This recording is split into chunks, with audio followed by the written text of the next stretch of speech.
Oi, hoje eu vou falar um pouquinho sobre aconselhamento pós-teste.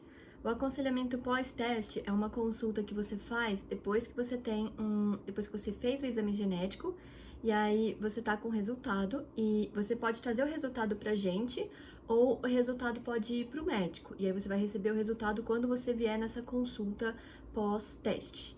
E eu vou falar mais um pouquinho sobre isso no final do vídeo. Mas o que a gente fala no aconselhamento pré-teste e o que a gente fala no pós-teste vai variar. Então, é uma coisa versátil. Então, o meu vídeo sobre aconselhamento pré-teste, ele ficou bem longo e eu falei muita coisa já. Então, o vídeo de pós-teste, ele vai ser mais curtinho, porque muita coisa eu já expliquei antes no vídeo de aconselhamento pré-teste. E isso é uma coisa que acontece nas consultas da vida real também. Se a sua consulta pré-teste ela foi muito longa e a pessoa explicou muita coisa, é bem capaz que a consulta pós-teste ela seja mais curtinha, porque a gente vai só tirar dúvidas, enfatizar algumas coisas e explicar mais algumas coisas. Mas, basicamente, quando você vai num aconselhamento pós-teste, a gente tem ali um resultado do exame genético e a gente vai explicar para você o que significa aquele resultado. Então, a gente explica se você tem a doença em si, por exemplo, porque ter uma mutação genética não significa necessariamente que você tenha a doença em si. A gente vai explicar se você tem risco de passar essa doença para os seus filhos. A gente vai explicar se tem risco de outras pessoas na sua família terem a mesma mutação e a mesma doença. E a gente vai explicar algumas características da síndrome, da doença em si. Então, algumas características sobre a doença, os sintomas, se eles vão piorar ou se vão aparecer novos sintomas, se tem algum médico que você deve ficar acompanhando, porque geralmente na genética a gente faz o diagnóstico, mas quem fica acompanhando o caso são outras especialidades, por exemplo, um neurologista. Então a gente vai explicar se tem algum médico que vai ficar acompanhando o seu caso, que especialidade que vai ser, se tem algum exame que você tem que ficar repetindo anualmente, esse tipo de coisa. Então, no meu vídeo sobre aconselhamento pré-teste, eu mencionei a síndrome do X frágil e eu dei um exemplo de uma mulher que vem testar para essa síndrome específica.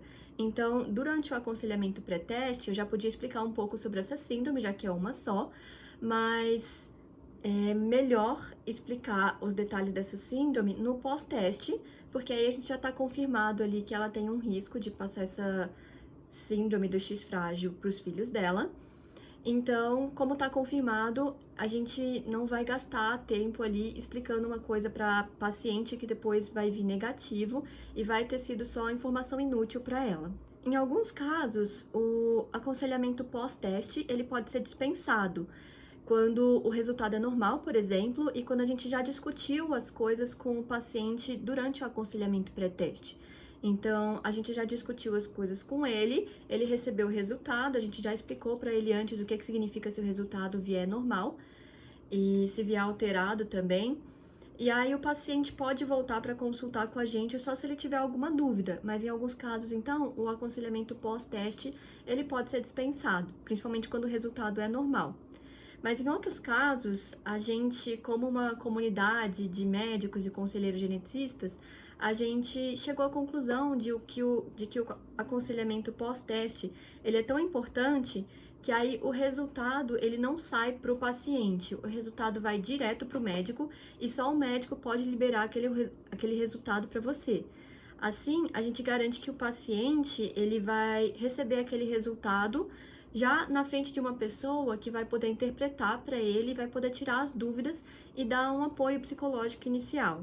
Então, para dar um exemplo, as doenças que são consideradas neurodegenerativas, como, por exemplo, a doença de Huntington e a ataxia espinocerebelar, elas são doenças genéticas que elas progridem com o tempo.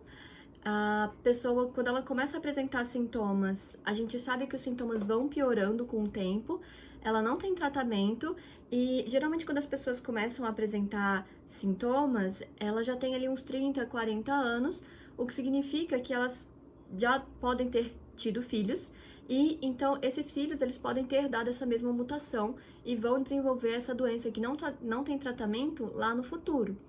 Então, esses são resultados que a gente, como uma comunidade, a gente chegou à conclusão de que é melhor que o paciente receba um resultado positivo dessas doenças já no aconselhamento pós-teste. Então, quando você testa para uma dessas doenças neurodegenerativas, como por exemplo Alzheimer, doença de Huntington e ataxia espinocerebellar, esses são resultados que você só recebe tirando o resultado ali com o médico, para a gente poder justamente garantir que você vai receber esse resultado de uma pessoa que pode interpretar, explicar tudo para você, tirar suas dúvidas e te dar um apoio psicológico. Então é isso, qualquer dúvida vocês podem comentar nos comentários ou me mandar e-mail.